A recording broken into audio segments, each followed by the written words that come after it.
everyone. Before starting my persuasive presentation, I want to share with you how I chose my topic. Firstly, I thought that my presentation must be very interesting and useful for all of you sitting in this class. Secondly, I tried to choose such topic in which all of you will be interested in. And the first thing came to my mind was food. And I know that all of you like eating, especially meat food. And I have a question for you. How many of you can refuse to eat meat for several weeks?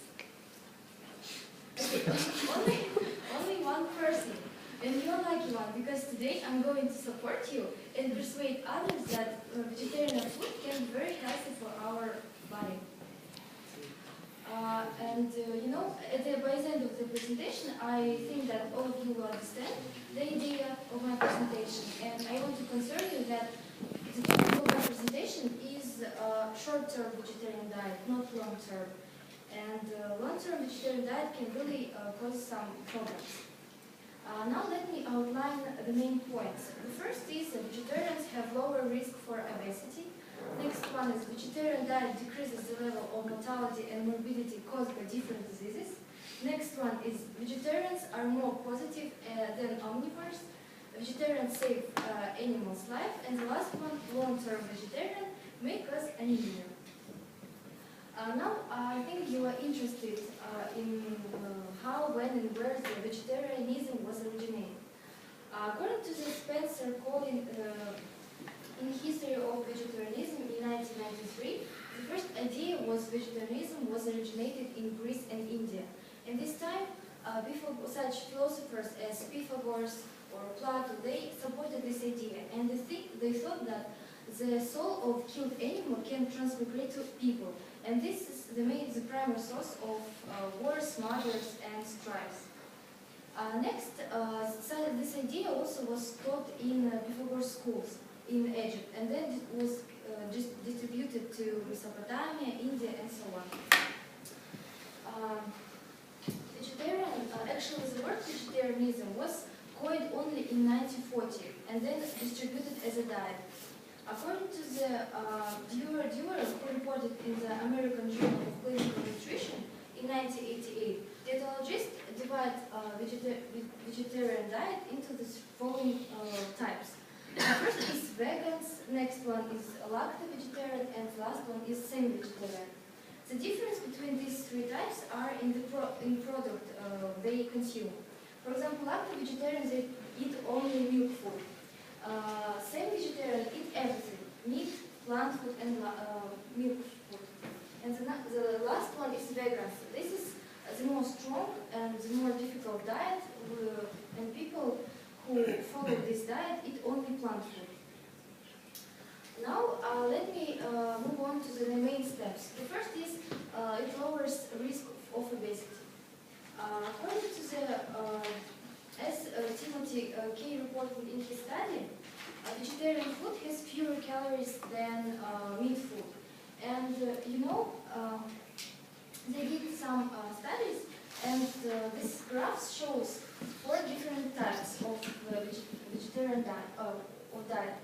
And as you can see, vegan diet decreases lowers the risk for obesity and the very high weight. The last one is meat eaters, and they are the types.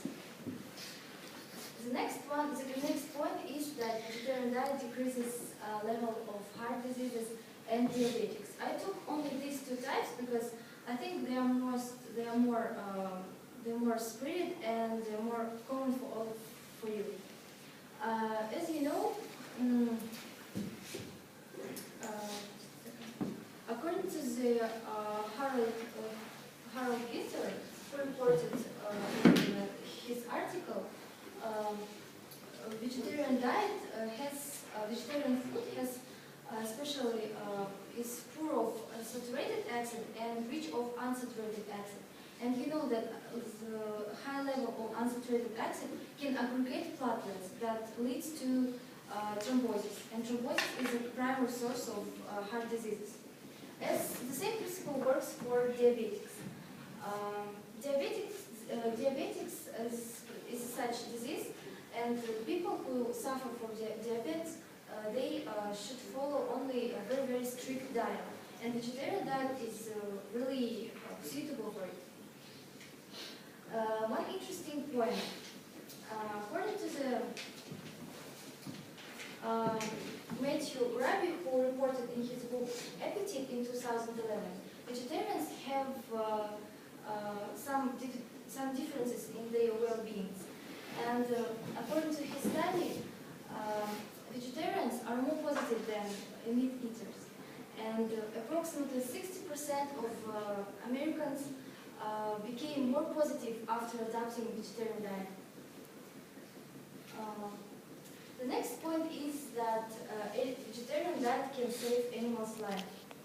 If health vegetarian think more about health and about benefits of a vegetarian diet, ethical vegetarians, they are more concerned about the animals' right and about killing animals. According to the Harold Hilder report in the book Animal Rights in 1999, the vegetarianism is extremely supported by animal activists. These animal activists follow the idea that killing animals can lead to it's morally wrong, and it can lead to cannibalism. Very famous vegetarian and animal activist Michael Clapper said that the meat interested in living the last days in Roman Empire.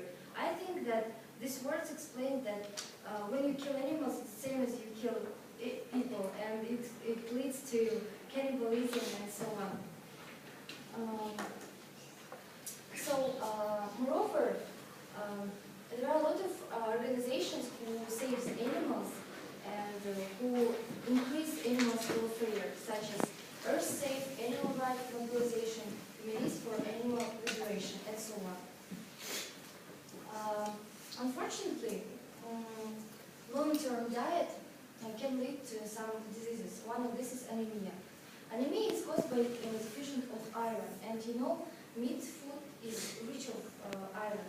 And it's very dangerous to follow long-term vegetarian, not short-term, because it can lead to such serious problems. So by the end of my presentation, I want to I hope you understood how vegetarian food is healthy for you. And I want to concern that you shouldn't follow long-term diet. You can try short-term because it's very helpful for you. You can be thinner, you can be more positive.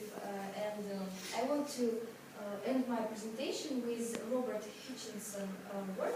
Vegetarianism is harmless enough thought it is up to fill a man with wit and self-righteousness. Okay.